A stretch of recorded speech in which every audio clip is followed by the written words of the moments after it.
You don't just get even. You rise. For Emma Harper, that wound arrived tonight in a ballroom that glittered with diamonds, laughter, and the whispered cruelties of the rich and powerful. The chandeliers sparkled like icicles above her, casting fractured light over her trembling hands and the pressed linen of her borrowed gown. But no amount of glamour could hide the chill in the air as she heard her ex-husband's laughter, sharp and cold, slicing through the room. The city's elite had gathered at the annual Silver Hearts Charity Gala, a dazzling event held at the Grand Regent Hotel, where tuxedos and ball gowns swept across marble floors and champagne flowed like water. She hadn't expected Ben Kingston, her ex-husband, to be here, let alone to be the center of attention, holding court with his new girlfriend on his arm. His jawline was sharp, his suit tailored to perfection, and his arm was looped easily around the waist of a woman who seemed born for the red carpet. Emma's heart hammered in her chest as Ben caught sight of her and deliberately raised his glass in a mocking toast.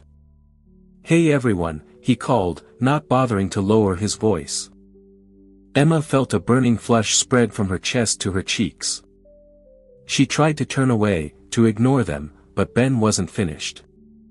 "Seriously, Em, you should try a salad. You used to care about your figure." His words echoed louder than the string quartet playing near the dance floor. The room suddenly felt too small, too bright, too loud. The shame was suffocating, a choking, heavy weight pressing down on her ribs. She's gained so much weight. What happened to her? Emma thought she'd known humiliation before. The day Ben asked for a divorce had gutted her, but it was private. It was a cold, bitter ending in the living room of the apartment they once called home. This was a public execution by gossip, by laughter, by the casual cruelty of people who had never known real loss. She wanted to scream. She wanted to run. But most of all, she wanted to hide. What Ben and everyone else didn't know was that her weight gain wasn't laziness or neglect. It was life. It was hope. It was the future growing inside her, a secret she had guarded fiercely, even as her world collapsed. But Emma couldn't move, couldn't risk a scene. Alone in a crowd of 1,000 people, she wondered if this was it. She wasn't just a discarded wife, or a failed yoga instructor, or a woman who'd let herself go. She breathed. This was not the end of her story. It was just the beginning. Emma Harper was 32 years old. But tonight, standing in the shimmering chaos of the Silver Hearts Gala, she felt at least a decade older. She taught sunrise yoga at a small studio on the Lower East Side, ran workshops in the park, and filled her weekends with laughter, brunches, and volunteer work at the animal shelter. People called her the soul of sunshine, and it was true. Growing up in a working-class family in rural Pennsylvania, Emma never took anything for granted. He was her opposite in every way. Polished, confident, born to a family with generational wealth. At first, it was like a movie. The whirlwind romance, the sunset proposal, the wedding in Central Park. Emma believed she'd finally found a forever home, a family of her own. But marriage to Ben was not a fairy tale. The first cracks appeared quietly. Late nights at the office, cancelled plans, a growing sense of distance she couldn't bridge. Still, Emma clung to hope, pouring love into their home and her work, trying to ignore the chill that crept in every time Ben glanced at her with that empty look. By the third year, the distance was a canyon. And then came the divorce. It happened fast. For Emma, the divorce wasn't just the loss of a husband. It was the loss of a dream she'd spent years building brick by brick.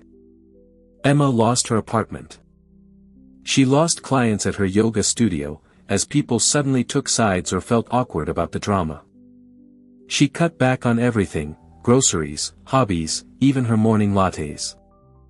She moved into a tiny sublet, sold her favorite bike, and watched her world shrink to the barest essentials. Each night felt like a battle against regret. She refused to let bitterness define her. She refused to become a victim. She still called her best friend Megan for hours when the walls closed in. She still sent postcards to her old yoga students with handwritten notes of encouragement. Every hardship, every disappointment had carved her into someone stronger. But she never stopped moving.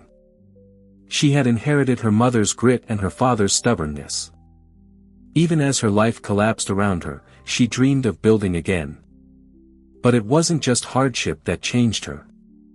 It was the morning she woke up feeling dizzy, reached for a pregnancy test, almost out of habit, and saw the faint pink lines that would change everything. At first, she thought it was a mistake. She didn't tell Ben. He wanted a perfect life, free of mess and complication. So, Emma hid her pregnancy, working harder, eating better, trying to shield herself and her unborn child from the chaos of the world. She talked to her baby late at night, promising to be strong, to keep them both safe no matter what. Every day she whispered to her unborn child, "I love you. I will not fail you. We will get through this."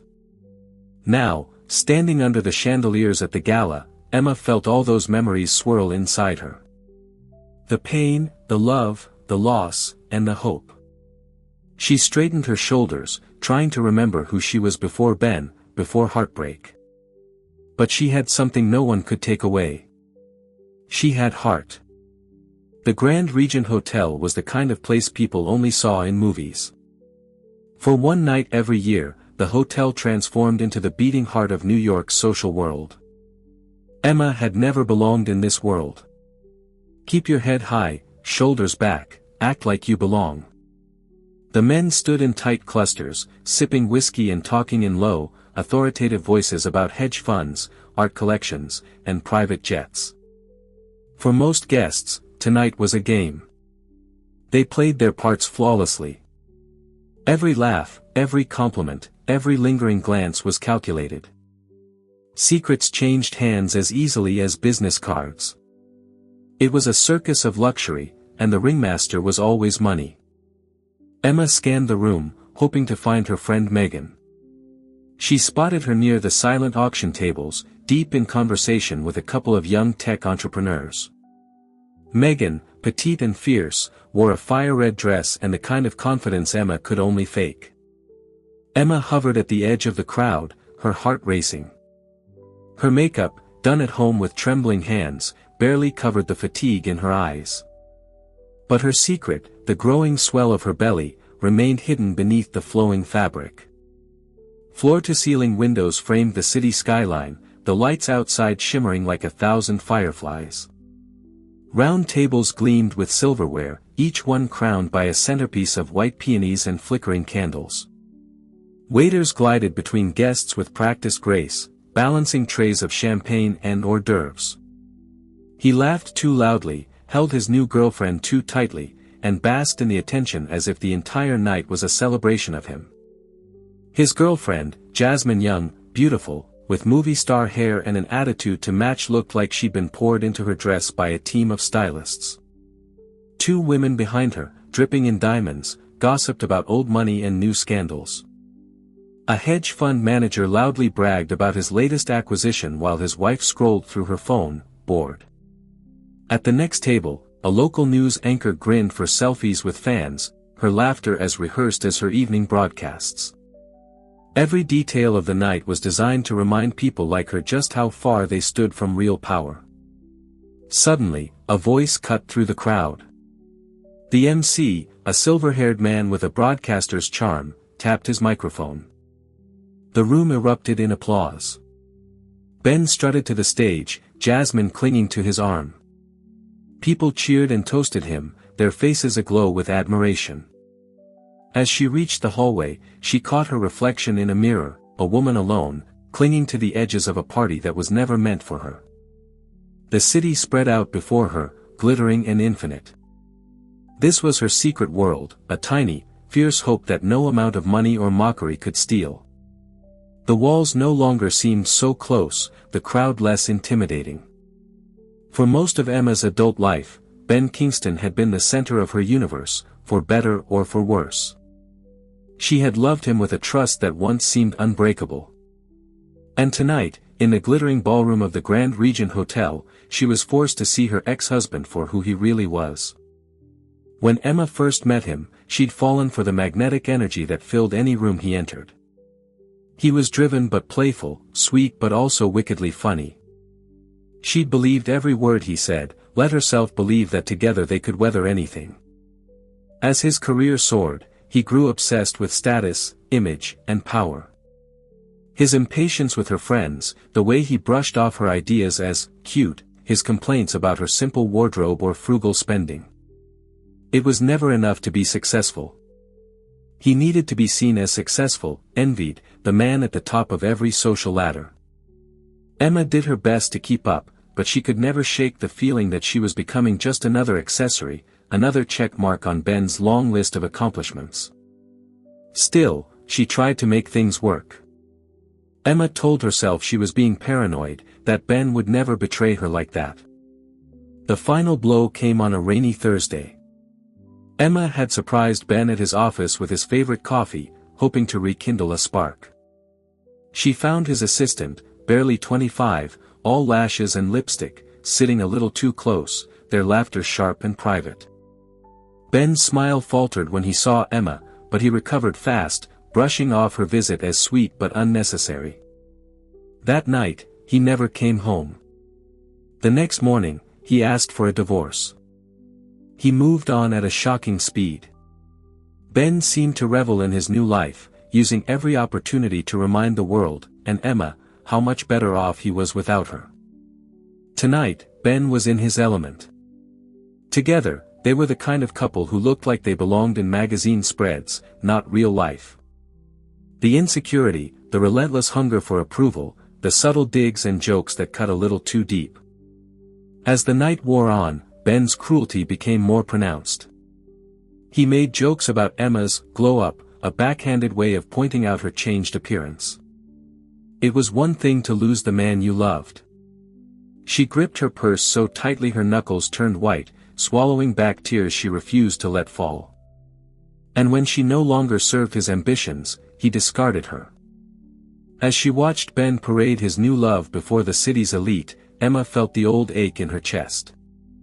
She saw Ben as he truly was, a man so desperate for validation he'd destroy anything that didn't fit his perfect picture. And as the night drew on, Emma realized something else. She didn't want his world, his spotlight, or his approval. She wanted a life built on love, not power. She pressed a hand to her stomach, the secret that kept her going, the hope no amount of betrayal could destroy. But nothing had prepared her for the razor-sharp sting of public humiliation, especially when it came at the hands of someone who once promised to love her forever. The gala was reaching its peak. Waiters refilled champagne flutes. But for Emma, the room seemed to shrink with every minute that passed. A sense that every conversation paused when she walked by. Every laugh was a little too loud, every glance a little too lingering. It started when Jasmine, Ben's new girlfriend, sauntered over to Emma's table. "I almost didn't recognize you. You look so different." The word hung in the air, heavy with implication. Emma mustered a polite smile, her heart pounding. "Good to see you, too, Jasmine." But Jasmine only leaned in, her voice dropping to a conspiratorial whisper. "Ben says you've been going through a lot. I just wanted to say, I hope you're okay. It's hard, you know. Moving on." Emma's cheeks burned, but she refused to bite back. Then came the moment that would change everything. The bidding was fierce, the crowd buzzing with excitement. Ben stood, grinning, and pulled Jasmine close. "She deserves the world," he declared, loud enough for the entire room to hear. "Unlike some people, she never lets herself go." The words echoed in the ballroom like a gunshot. Silence rippled across the tables. Even Megan, sitting a few tables away, looked stricken, her hands covering her mouth in shock. Emma stared straight ahead, refusing to give Ben the satisfaction of seeing her break. But inside, she was crumbling. The shame pressed down on her, thick and suffocating. She wished the ground would open up and swallow her whole. The orchestra faltered, the music stumbling as if even they had been thrown off by Ben's cruelty. She leaned against the cool marble wall, her hands shaking as she struggled to catch her breath. Tears threatened, but she blinked them back, furious with herself for caring. She remembered her mother's words, "Never let them see you cry. Tears are private. Dignity is public.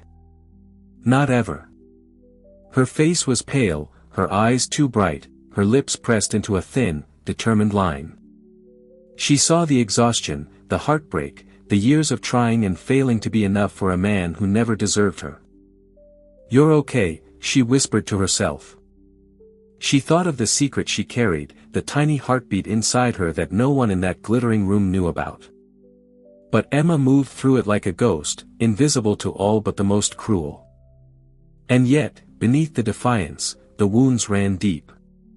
Public humiliation is a special kind of pain, the kind that lingers long after the night is over. As Emma left the hotel, slipping out into the cold embrace of the city, she felt a heaviness she couldn't shake. But even as she walked away, head bowed against the night, Emma made another promise. She would not let this be the end of her story. The world might have seen her stumble, but they had not seen her rise. And when she returned stronger, braver, and no longer afraid, every single person who had laughed at her pain would remember her name. The freezing spring rain had begun, needling through her thin coat and leaving her hair plastered to her forehead. She barely noticed. She just wanted to vanish, to dissolve into the night so no one would ever see her again. It wasn't just the public shaming. She'd come to the gala hoping to reclaim a piece of herself, maybe even show Ben and his new world that she could survive without him. Instead, she had left more broken than she ever imagined. When Emma finally reached her apartment, a cramped studio in a crumbling walk-up, she locked the door behind her, sinking to the floor with her back pressed against the wood. She pulled off her shoes and let them drop to the side, her feet swollen and aching from hours of standing in borrowed heels. The night's cruelty replayed in her mind, each word sharper than the last. At first, she tried to hold them back, but the dam broke, and she sobbed. Huge, shaking sobs racked her entire body. All the pain she'd bottled up for months spilled out at once. The heartbreak of divorce, the loss of her home, the betrayal by friends who'd picked sides, the constant worry about money, the fear of raising a child alone. She cried for herself, but also for the baby she carried. She wept for the future she'd lost, for the woman she'd once been, for all the dreams that now seemed so far out of reach. She wondered if she would ever feel whole again. Eventually, the tears dried, leaving Emma empty and numb. She dragged herself to the bathroom, staring at her reflection in the flickering light. She ran the faucet and splashed cold water on her face, trying to wash away the traces of grief. She wrapped her arms around her stomach, feeling the slight swell beneath her hand. The baby kicked softly, a gentle reminder that she was not truly alone, that she was still needed by someone, even if no one else in the world seemed to care. She tried to sleep, but her mind wouldn't stop racing. What if she wasn't strong enough for this? What if she failed her child just like she'd failed herself? The doubts circled her like vultures, picking at every hope, every scrap of confidence she had left. In the darkest hours of the night, Emma wondered if things would ever get better. Tonight, the words sounded hollow. All she felt was loss. The next morning, Emma awoke with a headache and swollen eyes. She sat on the edge of her bed, hands pressed to her stomach, and let herself breathe. Slowly, carefully, she remembered why she was fighting. It wasn't for Ben, or Jasmine, or anyone at that wretched gala. It was for her baby. She forced herself up, made tea, and ate a piece of toast. Even though her stomach churned, she cleaned her apartment, focusing on simple tasks just to keep moving. Every small act was a rebellion against despair. But as she looked out the rain-streaked window, Emma whispered a promise to her unborn child. For now, that was enough. The collapse of the night before had left her empty. Emma took a subway uptown, letting herself be carried by habit and old memories. She ended up on the steps of the New York Public Library, a place that had once been her sanctuary. She loved wandering the marble halls, breathing in the scent of old paper and possibility. That day, as she reached for a novel on the highest shelf, a man's voice startled her. "Let me get that for you." His tone was warm and confident, a deep timbre that immediately caught her attention. "Thank you. He's one of my favorites." He was visiting from London. "Business," he said, though he didn't say what kind. Emma guessed he was successful, but he didn't have the arrogance she'd come to expect from wealthy men. There was something genuine about his curiosity, the way he listened, the way he smiled. He never pushed, never pried.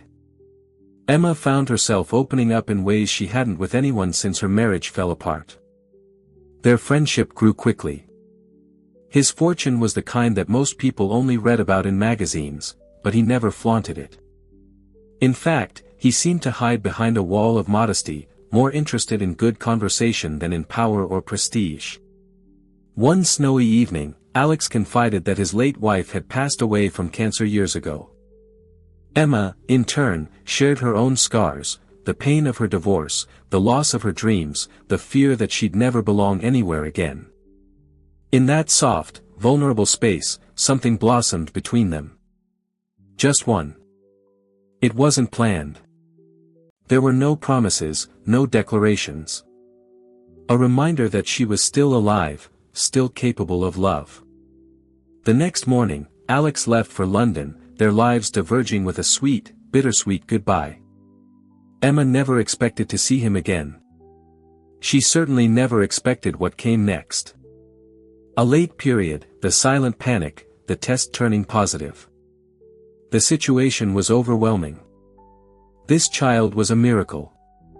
Her miracle. She didn't tell Alex. She told herself it was to protect him. She saved every penny, worked every shift she could, and planned for a future she'd face alone if she had to. She was the mother of a billionaire's child. A child who would one day have the world at their feet. A child conceived in hope, not regret. Suddenly, the insults from Ben, the snide glances, the shame, all of it felt small. None of them knew the truth. None of them knew the power she held. For the first time in months, she didn't feel weak or lost. She would reclaim her life, her dignity, her future. This secret was her power. And one day soon, the world would see the real Emma Harper. Not just the woman Ben discarded, but a force they could never break. What had once seemed cold and daunting was suddenly alive with possibility. No more hiding, no more shame. Her heartbreak was real, but it was no longer her defining story. The transformation wasn't instantaneous. The days that followed were hard, filled with doubt and exhaustion. But little by little, Emma began to piece herself back together. Get fresh air, eat something healthy, apply for 3 new jobs, call her parents just to hear their voices. Every time she crossed something off, she felt a flicker of hope. One Saturday, Megan showed up at Emma's door with a duffel bag and a determined look. She dragged Emma to a tiny but chic salon in the West Village where stylists greeted her like an old friend. The stylist, a woman named Leia, chatted with Emma as she worked, asking questions about her life and dreams, never once mentioning Ben or the past. Her eyes seemed brighter, her smile more confident, her whole posture subtly changed. "You don't need $1 million to look like $1 million," Megan grinned, pressing a bold blazer and perfectly fitted jeans into her hands. "You just need to remember who you are." The makeover was more than skin deep. As Emma walked through the city in her new clothes, she felt a quiet strength blooming inside her. For the first time in months, people didn't see a woman who'd been left behind. They saw someone worth noticing. And more importantly, Emma saw it, too. She dusted off her resume and began applying for jobs outside of the yoga world. She took a short course in digital marketing online, working late into the night while her hand rested on her belly. The rejection emails hurt, but she refused to let them break her. She landed a freelance gig managing social media for a small wellness startup. Her energy returned as she focused on the future, not the past. She found joy in small things again, a sunny walk in Central Park, a silly baby onesie in a shop window, the flutter of tiny kicks that reminded her of everything she was fighting for. Her relationship with her parents deepened, too. She finally opened up to them about the pregnancy, expecting disappointment, but finding only love and support. "You were always meant to be a mom, honey," her dad told her over the phone. She began to walk with her head high, shoulders back, eyes clear. She wasn't just surviving anymore.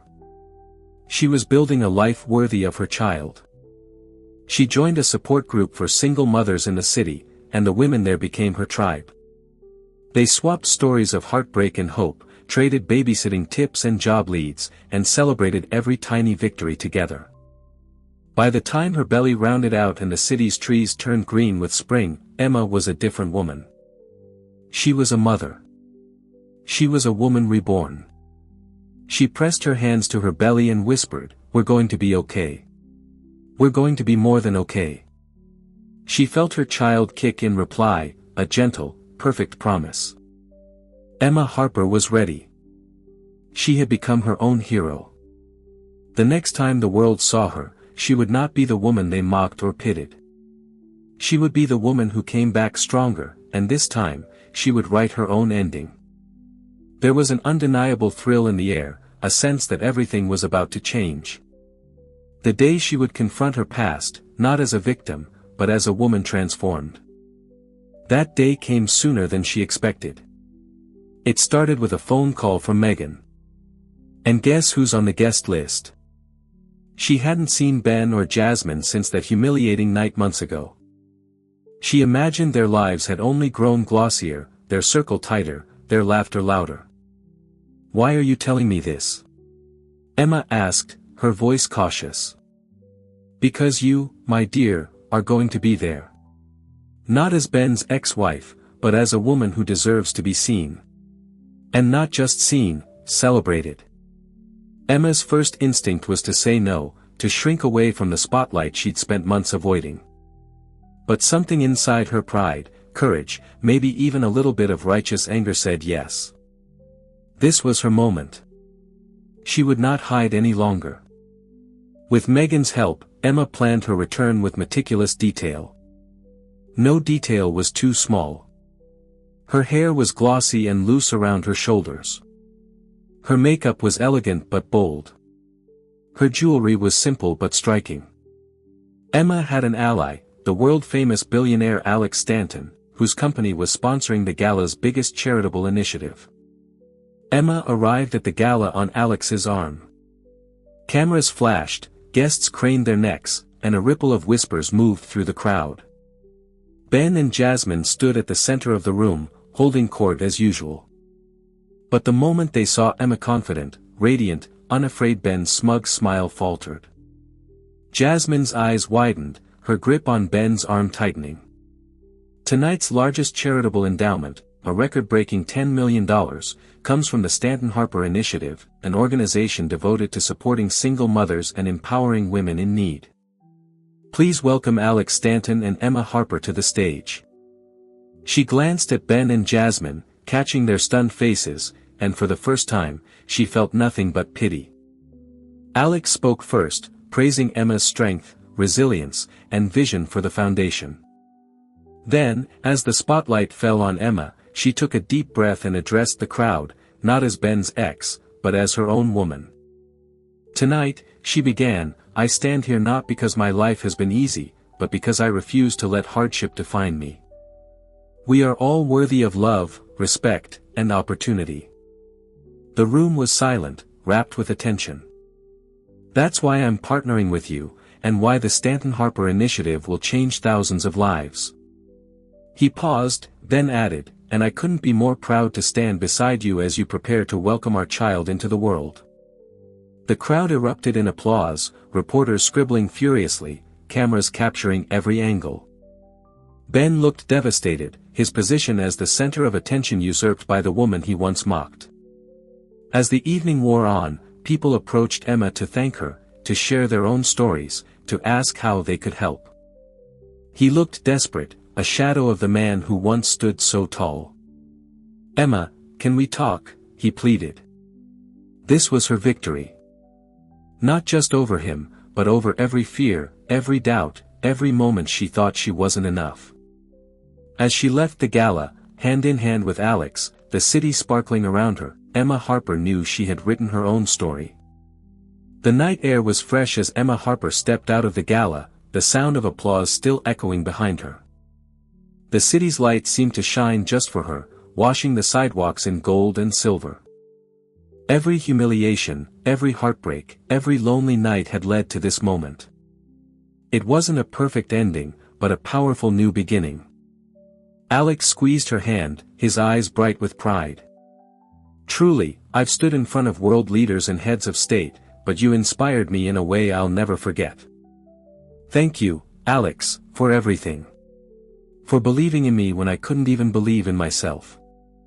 He pulled her gently aside, away from the photographers, and pressed a kiss to her forehead. "You never needed saving, Emma. You just needed a chance to be seen. Now the world sees you, and so do I." Those words, simple as they were, meant more to Emma than any headline or fortune ever could. She realized that her power had never depended on who stood at her side or what anyone else thought of her. It had always been there, waiting to be claimed. She still called her parents every Sunday, still met Megan for coffee and long walks in the park, still found quiet moments to sit by the window and watch the world go by, her hand on her growing belly. Her child was born in early autumn, a beautiful, healthy baby girl with Emma's eyes and Alex's smile. But it also brought a joy Emma had never known.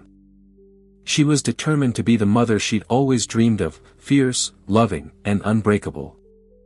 You are not weak because you loved someone who couldn't love you back. You are not ruined because you were left behind. You are not invisible. As word of Emma's journey spread, she began to receive letters. Hundreds at first, then thousands. Emma wrote back to as many as she could, offering advice, encouragement, and sometimes just a listening ear. She never pretended to have all the answers. But she made sure every woman knew one thing. One afternoon, as Emma watched Hope nap in the sunlight, she reflected on the journey that had brought her here. She thought of Ben, wherever he was, whatever became of his picture-perfect life, and felt no bitterness, only gratitude. His cruelty had taught her the most important lesson of all, that no one else could define her worth. Not a husband, not a stranger, not the world. Her message to the world was simple but powerful. Never underestimate a woman. Never assume you know her story just because you see her scars. Never mistake kindness for weakness or heartbreak for defeat. The women you mock today may be the ones who change the world tomorrow. The ex-wife you shame, the single mother you ignore, the dreamer you overlook, she could be your boss, your inspiration, your hero. Emma's voice became a rallying cry for women everywhere. Her speeches were quoted, her articles shared by millions. It was in every child who grew up knowing that their mother was a warrior, not a victim. The applause was thunderous. Emma felt Hope's small hand clutching her finger, Alex's arm steady at her back, and Megan beaming from the front row. Her life had not gone according to plan, but it was more beautiful than she could have ever imagined. And every woman watching would know she could do the same. Are you still here with us right now? Maybe you've been hurt. If this story shows us anything, it's that every ending can become a new beginning if we find the courage to believe in ourselves again. Remember, you are not ruined because you were left behind. You are not invisible. Let's rise up for ourselves and for everyone who still feels unseen. We're all in this together, and your story matters.